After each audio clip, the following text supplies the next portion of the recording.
Sir, ഇക്കഴിഞ്ഞ ദിവസം ഒരു പാരഡി ഗാനം വല്ലാതെ സി പി എം നേതാക്കളെ അസഹിഷ്ണുക്കളാക്കി വല്ലാതെ വെറി പിടിച്ചിരിക്കുകയാണ്. ഇന്ന് വരെ സി പി എമ്മിൻ്റെ ചരിത്രത്തിൽ ഇങ്ങനെ ഉണ്ടായിട്ടില്ല. ഒരു രാഷ്ട്രീയ പാർട്ടിയിലും ഒരു പാരഡി ഗാനത്തെ ചൊല്ലി ഇങ്ങനെയുള്ള ഒരു ഭൂകമ്പമൊന്നും ഉണ്ടായിട്ടില്ല. സർ, ഈ പറയുന്ന പോലെ ഈ തിരുവാഭരണ പാത സംരക്ഷണ സമിതി എന്ന് പറഞ്ഞുകൊണ്ട് അതിൻ്റെ പ്രസിഡന്റ് എന്നോ സെക്രട്ടറി എന്നോ ഒക്കെ പറഞ്ഞ് പ്രസാദ് കുഴിക്കാല എന്ന് പറഞ്ഞൊരു പത്തനംതിട്ടയിലെ ചേട്ടൻ ഈ പരാതി കൊടുക്കാനായി ഇറങ്ങിയിരിക്കുന്നു. ആ ചേട്ടൻ പർട്ടിക്കുലർലി ഈ പരാതി കൊടുക്കാൻ ഇറങ്ങിയതിന് പിന്നിൽ എന്തെങ്കിലും വ്യക്തമായ രാഷ്ട്രീയമുണ്ടോ? കാര്യം ഈ 5 കൊല്ലം മുമ്പ് ഈ തിരുവാഭരണം ഇവിടുന്ന് കട്ടുകൊണ്ട് ഇവർ പോയ സമയത്തൊന്നും ഈ പാത സംരക്ഷണ സമിതിയെ കണ്ടില്ല. ഇപ്പം എന്താ ഇത്രയും വലിയ സ്നേഹം ഉണ്ടാവാൻ കാരണം? സാർ, ഒന്ന് വ്യക്തമാക്കാമോ? തിരുവാഭരണ പാത സംരക്ഷണ സമിതി ജനറൽ സെക്രട്ടറിയായ പ്രസാദ് കുഴിക്കാല അദ്ദേഹം താൻ രാഷ്ട്രീയത്തിന് അതീതമാണ് എന്ന് പറയുന്നത് ഒട്ടും തന്നെ വിശ്വസനീയമല്ല. കാരണം ഇക്കഴിഞ്ഞ പഞ്ചായത്ത് ഇലക്ഷനിൽ, അതായത് തദ്ദേശ സ്വയംഭരണ സ്ഥാപനങ്ങളിലേക്കുള്ള തെരഞ്ഞെടുപ്പിൽ ഇദ്ദേഹത്തിൻ്റെ സഹോദരൻ റാന്നി പഞ്ചായത്തിൽ ഇടത് പിന്തുണയുള്ള CPM പിന്തുണയുള്ള സ്വതന്ത്രനായി മത്സരിച്ചു പരാജയപ്പെട്ടിരുന്നു. അപ്പോൾ ഇദ്ദേഹത്തിന് രാഷ്ട്രീയ ബന്ധമില്ല എന്ന് പറയുന്നതിന് എന്താണ് അർത്ഥം? ഇദ്ദേഹത്തിന് വ്യക്തമായ രാഷ്ട്രീയ പിന്തുണ ഇപ്പോഴുണ്ട്. ഇദ്ദേഹം ഓരോ കാലാകാലങ്ങളിലായിട്ട് പല രാഷ്ട്രീയ പ്രസ്ഥാനങ്ങളോടും ചേർന്ന് നിന്നുകൊണ്ട് അദ്ദേഹത്തിൻ്റെ താല്പര്യങ്ങൾക്ക് വേണ്ടി വിവാദങ്ങൾ സൃഷ്ടിക്കുകയും അതുപോലെ തന്നെ അവിടെ നിരവധി വിഷയങ്ങൾ സൃഷ്ടിക്കുകയും ചെയ്യുന്ന ഒരു വ്യക്തിയാണെന്നുള്ള സൂചനയാണ് പത്തനംതിട്ടയിൽ നിന്നുള്ള മാധ്യമപ്രവർത്തകർ ഉൾപ്പെടെയുള്ളവരിൽ നിന്ന് ലഭിക്കുന്നത്. ഞാൻ പത്തനംതിട്ട വളരെ വർഷങ്ങൾക്ക് മുമ്പ് ഇന്ത്യൻ എക്സ്പ്രസിൻ്റെ ജില്ലാലേഖനായിട്ട് തുടങ്ങിയ ഒരു വ്യക്തിയാണ്. അവിടെ ഞാൻ പ്രവർത്തിച്ചിട്ടുണ്ട്. 2000 ഞാൻ അവിടെ ഇന്ത്യൻ എക്സ്പ്രസിൻ്റെ ജില്ലാലേഖകനായിരുന്നു. അപ്പോൾ എനിക്ക് അവിടുത്തെ ഒരു ടോപ്പോഗ്രഫി അല്ലെങ്കിൽ അവിടുത്തെ ഒരു സാമൂഹിക രാഷ്ട്രീയ കാലാവസ്ഥ അതൊക്കെ എനിക്ക് വളരെ കൃത്യമായിട്ട് വ്യക്തമാണ്. അപ്പോൾ ഈ പ്രസാദ് കുഴിക്കാല എന്ന വ്യക്തി പറയുന്ന അദ്ദേഹം നിഷ്പക്ഷനാണെന്ന് ഒരിക്കലും എനിക്ക് തോന്നുന്നില്ല. അദ്ദേഹം ശബരിമല അയ്യപ്പ ഭഗവാനോടുള്ള ഒരു ഭക്തിയിൽ നിന്നാണ് ഈ കേസ് കൊടുത്തതെന്ന് വിശ്വസിക്കാൻ എനിക്ക് ബുദ്ധിമുട്ടുണ്ട്. എനിക്കെന്നല്ല, ആർക്കും ഈ ഇദ്ദേഹത്തിനെ കുറിച്ച് അറിയാവുന്ന ആർക്കും അത് ബുദ്ധിമുട്ടുണ്ടാകും എന്ന് തന്നെയാണ് ഞാൻ ചിന്തിക്കുന്നത്. അദ്ദേഹത്തിന് കേസ് കൊടുക്കുന്ന അദ്ദേഹത്തിൻ്റെ കാര്യം, ഞാൻ കേസ് കൊടുക്കാനുള്ള സ്വാതന്ത്ര്യം അദ്ദേഹത്തിനുണ്ട്. പക്ഷേ അദ്ദേഹം നിഷ്പക്ഷനാണ് എന്നുള്ള അദ്ദേഹത്തിൻ്റെ അവകാശവാദം അത് ഒട്ടും വിശ്വസനീയമല്ല എന്നാണ് എനിക്ക് വളരെ കൃത്യമായിട്ട് പറയാനുള്ളത്. അപ്പോൾ അതിൽ നിന്ന് ഞാൻ ഇനി മറ്റൊരു കാര്യത്തിലേക്ക് പോയി. ഇദ്ദേഹം തന്നെ ഇന്നലെ മനോരമ ഓൺലൈനിൽ അദ്ദേഹം കൊടുത്ത ഒരു അഭിമുഖം ഞാൻ കണ്ടു. അതിൽ വളരെ കൃത്യമായിട്ട് അദ്ദേഹം പറയുന്നത്, ഇനി ഞാൻ രാഷ്ട്രീയ ഇല്ല ഇതിനകത്തില്ല, അയ്യപ്പ ഭക്തനാണെന്നൊക്കെ. അപ്പോൾ മാത്രമല്ല, അയാൾ ഇപ്പോൾ പറയുന്ന ഒരു കാര്യം, അയ്യപ്പനെന്നും ശാസ്താവെന്നുമുള്ള 2 വാക്കുകൾ വികലമായിട്ട് പ്രയോഗിച്ചതിനാണ് താൻ പരാതി കൊടുത്തതെന്നൊക്കെയാണ്. അപ്പോൾ എന്താണ് യഥാർത്ഥത്തിൽ പരാതി എന്നുള്ളതിനെ കുറിച്ച് പോലും നമുക്ക് കൃത്യമായിട്ട് അങ്ങോട്ട് മനസ്സിലാകുന്നില്ല. ഇത് ഇത്ര വലിയൊരു പാതകം, ഇപ്പം ഇത് വളരെ കൃത്യമായൊരു ചോദ്യമുണ്ട്. അതായത് ശബരിമലയിൽ ഇത്ര വലിയ സ്വർണ്ണ കൊള്ള നടന്നപ്പോൾ ശബരിമലയിലെ ഏറ്റവും ഒടുവിൽ പുറത്തു വരുന്ന വിവരം, ക്രൈംബ്രാഞ്ചിന് കിട്ടിയിട്ടുള്ള മുൻ പ്രതിപക്ഷ നേതാവ് ശ്രീ രമേശ് ചെന്നിത്തലയുടെ പരാതി അനുസരിച്ച് ശബരിമലയിലെ യോഗദണ്ഡും അതുപോലെ രുദ്രാക്ഷവും ഉൾപ്പെടെയുള്ള പല ഭക്തിയുടെയോ അല്ലെങ്കിൽ വിശ്വാസത്തിൻ്റെയും പ്രതീകങ്ങൾ തന്നെ അവിടുന്ന് നഷ്ടപ്പെട്ടിരിക്കുന്നു എന്നുള്ള ഗുരുതരമായ ആരോപണങ്ങളാണ് വന്നിരിക്കുന്നത്. 2 മുൻ ദേവസ്വം ബോർഡ് പ്രസിഡന്റുമാർ ജയിലിൽ കിടക്കുക, വാസുവും പത്മകുമാറും.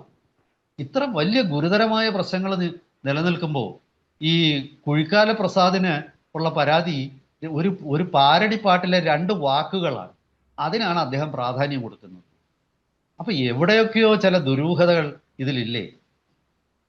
ഇദ്ദേഹം ശബരിമലയ്ക്ക് വേണ്ടി എന്താ ചെയ്തത്? ഈ തിരുവാഭരണ പാത സംരക്ഷണ സമിതി എന്ന് കേൾക്കുമ്പോൾ പലർക്കും ഒരുപക്ഷെ പത്തനംതിട്ട ജില്ലയ്ക്ക് പുറത്തുള്ളവർക്ക് അത് മനസ്സിലാകുന്നില്ല. പക്ഷെ എനിക്ക് തോന്നുന്നത് ഈ തിരുവാഭരണ പാത സംരക്ഷണ സമിതി ജനറൽ സെക്രട്ടറി എന്ന് ഇദ്ദേഹം ആ സ്ഥാനം തന്നെ ദുരുപയോഗപ്പെടുത്തുകയാണോ എന്ന് സംശയിക്കേണ്ടിയിരിക്കുന്നു. കാരണം തിരുവാഭരണ പാത സംരക്ഷണ സമിതിയുടെ ഭൂരിപക്ഷ അഭിപ്രായ പ്രകാരമാണോ ഇയാൾ കേസ് കൊടുത്തിരിക്കുന്നത്? ആ സ്ഥാനം വെറും പ്രസാദ് കുഴിക്കാല അല്ലല്ലോ കേസ് കൊടുത്തിരിക്കുന്നത്. മാധ്യമങ്ങളിലെല്ലാം വരുന്ന വാർത്തകൾ അനുസരിച്ച് ഇങ്ങനെ ഒരു സ്ഥാനം കൂടി വരുന്നുണ്ട്. അപ്പൊ അങ്ങനെയാണെങ്കിൽ സ്ഥാനം ദുരുപയോഗം ചെയ്തതാണോ ഇദ്ദേഹം? വളരെ ഗുരുതരമായ ചോദ്യമാണ്. ഞാൻ മനസ്സിലാക്കിയിരുന്നത് ഹിന്ദു ഐക്യവേദിയൊക്കെ ഇദ്ദേഹത്തിനോട് യോജിക്കുന്നില്ല എന്നുള്ളതാണ് രാഷ്ട്രീയം ആയിട്ട്. അപ്പോൾ ശബരിമലയിലെ വിഷയങ്ങളിൽ നിരന്തരം ഇടപെടുന്ന കുമ്മനം രാജശേഖരനെ പോലുള്ള ആൾക്കാരുണ്ട്. അവരാരും ഈ വിഷയത്തിൽ അഭിപ്രായം പറഞ്ഞിട്ടില്ലല്ലോ. ശബരിമലയുടെ ചരിത്രത്തിന്റെ തുടക്കം തൊട്ട് 1980 മുതൽ നമ്മൾ ഇപ്പോൾ വരെയുള്ള ഒരു കാലഘട്ടത്തിൽ ശ്രീ കുമ്മനമാണ് ശബരിമലയുടെ എല്ലാ വിഷയങ്ങളിലും ഹിന്ദു താല്പര്യങ്ങൾ സംരക്ഷിക്കാൻ മുന്നിട്ടിറങ്ങിയ ഒരു വ്യക്തി. അദ്ദേഹത്തിനെ പോലെ ഒരാൾ ഈ വിഷയത്തിൽ അങ്ങനെ ഒരു പരാതി പറഞ്ഞിട്ടില്ലല്ലോ. ഇത് ഈ പാട്ട് കേൾക്കുന്ന ആർക്കും അറിയാം അത് സാക്ഷാൽ അയ്യപ്പ ഭഗവാനെ പിന്നെ എന്താണ് ഇകഴ്ത്തി കാട്ടുന്ന ഒരു ഗാനമല്ല എന്നുള്ളത്. അതിൽ ഒരു അങ്ങനെ ഒരു സൂചനകളും പിന്നെ നമ്മളൊക്കെ തന്നെ ഹിന്ദുക്കളാണ്. ആ പിന്നെ ക്ഷേത്ര ആചാരങ്ങളെ ബഹുമാനിക്കുകയും പിന്നെ ചിലപ്പോൾ വിശ്വാസത്തിന്റെ അളവിൽ വ്യത്യാസം ഉണ്ടായിരിക്കാം. ഇപ്പൊ പറഞ്ഞ പോലെ അതൊന്നും നമുക്ക് പെട്ടെന്ന് അങ്ങനെ വാക്കുകളിലൂടെ പ്രകടിപ്പിക്കാൻ പറ്റുന്ന കാര്യമല്ല വിശ്വാസമൊക്കെ. അതിനൊക്കെ അപ്പുറത്തേക്ക് എത്തുന്ന കുറെ പിന്നെ വസ്തുതകളാണ്.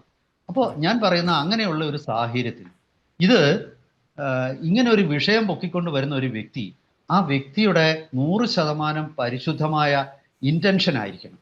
അദ്ദേഹത്തിന്റെ ആ ലക്ഷ്യം 100% പരിശുദ്ധമായി. വ്യക്തിയുടെ ചരിത്രം നോക്കിയാൽ അദ്ദേഹത്തിന് പൂർണ്ണമായിട്ടും കമ്മിറ്റ്മെന്റ് ഉണ്ടായിരിക്കണം. ആ മേഖലയിൽ കമ്മിറ്റ്മെന്റ് ഉണ്ടായിരുന്നു. ഇതൊക്കെ പ്രസാദ് കുഴിക്കാലയ്ക്ക് ഉണ്ടോ എന്നുള്ളൊരു ചോദ്യം ഈ ഒരു സാഹചര്യത്തിൽ പലരും ചോദിക്കുന്നുണ്ട്. അത് തീർച്ചയായിട്ടും പൊതുരംഗത്ത് പ്രവർത്തിക്കുന്നവരെ ഇത്തരം ഒരുപാട് ചോദ്യങ്ങൾ കേൾക്കേണ്ടി വരും. കാരണം അവർ സ്വന്തം വ്യക്തിശുദ്ധി, സ്വന്തം പിന്നെ ലക്ഷ്യത്തിന്റെ ഒരു പരിശുദ്ധി, ഇതെല്ലാം തന്നെ അവർ തെളിയിക്കേണ്ട കാര്യങ്ങളാണ്.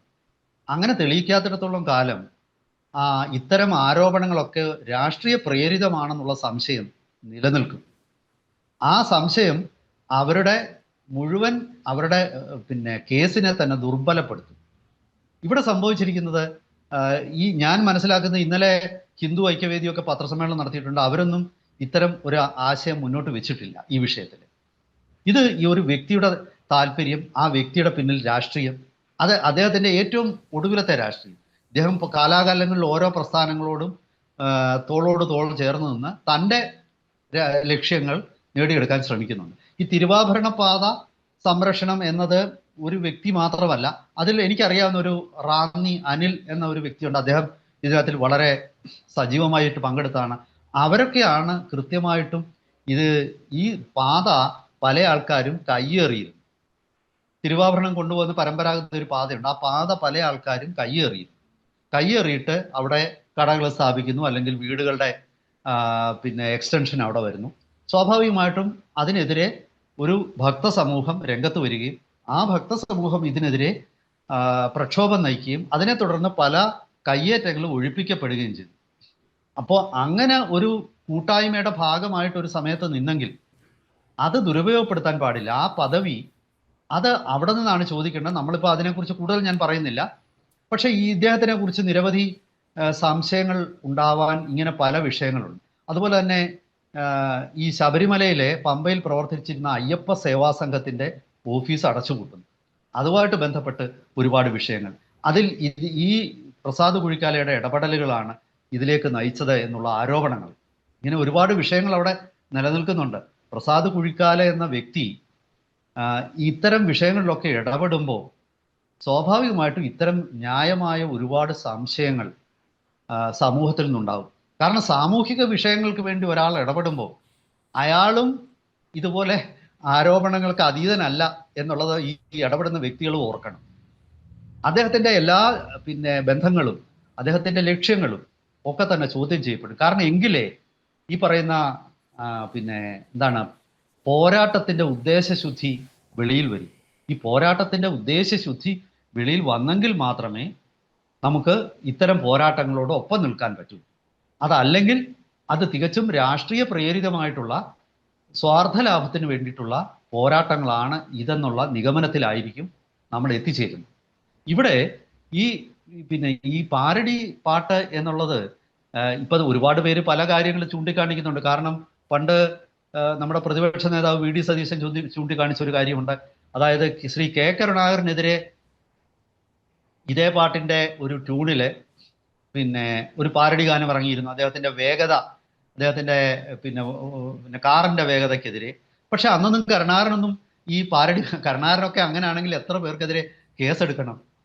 ഈ രമേശൻ നായർ പിന്നെ എഴുത്തുകാരനായ രമേശൻ നായർ പണ്ട് കരുണാകരനെതിരെ ഒരു കോമഡി നാടകം ചെയ്തിരുന്നു. പിന്നെ നിരവധി ആൾക്കാർ ഈ ചെമ്മനം ചാക്കോ എത്ര കവിതകൾ എഴുതിയിരുന്നു. തീർച്ചയായിട്ടും. അപ്പൊ ഇവർക്കൊക്കെ എതിരെ കേസെടുക്കേണ്ട സാഹചര്യമല്ലേ. അപ്പൊ അഭിപ്രായ സ്വാതന്ത്ര്യത്തിന് വേണ്ടി നാഴികയ്ക്ക് 40 വട്ടം വിളിച്ചു കൂവുന്ന ഒരു രാഷ്ട്രീയ പ്രസ്ഥാനമാണ് CPM. അപ്പൊ ആ പ്രസ്ഥാനം ഇത്രയധികം അസഹിഷ്ണുത കാണിക്കുന്നത് എനിക്ക് തോന്നുന്നു ഈ പാട്ട് അവർക്ക് രാഷ്ട്രീയമായിട്ട് പ്രതികൂലമായിട്ട് അവരെ ബാധിച്ചു എന്നുള്ള തോന്നില്ല. പക്ഷെ എൻ്റെ വിലയിരുത്തലിൽ അവർ കാണിക്കുന്ന അങ്ങേയറ്റത്തെ മണ്ടത്തരമാണ്. അതായത് ഈ കേസിലൂടെയും ഈ മുഖ്യമന്ത്രി ഉൾപ്പെടെ ഉള്ള ആൾക്കാരെ ഈ പാട്ടിനെ കുറിച്ചുള്ള പരാമർശങ്ങളിലൂടെയും CPM സംസ്ഥാന സെക്രട്ടറി ഉൾപ്പെടെ ഉള്ളവരെ ഇത് ഫേമസ് ആവുകയാണ്. യഥാർത്ഥത്തിൽ ഞാൻ സത്യസന്ധമായിട്ട് പറഞ്ഞാൽ ഞാൻ ഈ പാട്ട് ഇതിനു മുമ്പ് കേട്ടിട്ടില്ലായിരുന്നു. ഇത് ഇത്രയും വൈറലാണെന്നൊക്കെ പറയുന്നുണ്ടെങ്കിലും ഈ പോറ്റിയെ കേറ്റിയെ എന്നുള്ള പാട്ട് ഞാൻ ആദ്യമായിട്ട് ഈ വിവാദത്തിന് ശേഷമാണ് ഞാനിത് സെർച്ച് ചെയ്ത് പിന്നെ ഗൂഗിളിൽ സെർച്ച് ചെയ്ത് കണ്ടുപിടിച്ച് ഞാനിത് കേട്ടു. അപ്പോൾ ഇതുപോലെ കേരളത്തിലെ ഈ 3.25 കോടി ജനങ്ങളുള്ളതിൽ ഒരു 20 ലക്ഷം ആൾക്കാർ കേട്ടാൽ ഇത് വൈറലാവും. കാരണം പിന്നെ യൂട്യൂബിലെ ഒരു 1-2 ലക്ഷം 2-3 ലക്ഷം അല്ലെങ്കിൽ 10 ലക്ഷം ആൾക്കാർ കേട്ടാൽ ഇത് വൈറലെന്ന് മുദ്ര കുത്തപ്പെടും. പക്ഷെ യഥാർത്ഥത്തിൽ കേരള ജനസംഖ്യയുടെ ഒരു വളരെ ചെറിയ ശതമാനമായിരിക്കും അത്. അപ്പോൾ അതും ഒരു ജനറേഷൻ ആയിരിക്കും കേൾക്കുന്നത്. എല്ലാ ആൾക്കാരും എനിക്ക് തോന്നുന്നില്ല ഒരു 40 വയസ്സിന് മുകളിലുള്ള ആൾക്കാരൊക്കെ ഇത് കേട്ടിരുന്നു. യഥാർത്ഥത്തിൽ ഈ പാട്ട് പ്രശസ്തമാക്കിയത് ഈ കേസാണ്. അപ്പം ഈ കേസ് കൊടുത്ത ആള് എന്ത് ലക്ഷ്യം വെച്ചോ ആ ലക്ഷ്യം വെച്ചത് നേരെ തിരിഞ്ഞുപോയി എന്നാണ് എനിക്ക് തോന്നുന്നത്. അയാള് ഇത്തരം കാര്യങ്ങളുടെ ഒരു സൂക്ഷ്മത അയാൾ തിരിച്ചറിയാത്ത കൊണ്ടായിരിക്കാം. കമ്മ്യൂണിസ്റ്റ് പാർട്ടി CPM-നും ഇതിനകത്തിൽ വലിയ വീഴ്ച പറ്റി. കാരണം ഈ പാട്ട് ഇത്രയും വിവാദമാക്കിയ ഇങ്ങനെ ഒരു വിവാദം ഇല്ലായിരുന്നെങ്കിൽ ഞാനും അയ്യപ്പദാസും ഇങ്ങനെ ഒരു വിഷയം ചർച്ച ചെയ്യും? തീർച്ചയായിട്ടും ഇല്ല സാർ, ചെയ്യില്ലല്ലോ. ഇല്ല. അങ്ങനെ ചർച്ച ചെയ്യുമ്പം നമ്മുടെ ഈ പ്രേക്ഷകരിൽ എത്ര പേരിലേക്കാണ് ഈ പാട്ട് എത്തുന്നത്? ഇതിനെ തുടർന്ന് ഇനി എത്ര പേര് ഇത് സെർച്ച് ചെയ്ത് ഈ പാട്ട് കണ്ടുപിടിക്കും, ആ പാട്ട് കേൾക്കും? സ്വാഭാവികമായിട്ടും ഇത് ഓരോ ദിവസവും വരും ദിവസങ്ങളിൽ ഇതിനെ എതിർക്കാനായിട്ട് എടുക്കുന്ന ഓരോ നടപടികളും അതിന് കൂടുതൽ പ്രശസ്തിയും. ഇപ്പം അത് എഴുതിയ ആള് ഒരു പാവം പിടിച്ച വ്യക്തി, അയാളെ ആർക്കും തിരിച്ചറിഞ്ഞുകൂടായിരുന്നു. ഒന്ന് ആലോചിച്ച് നോക്കിയേ.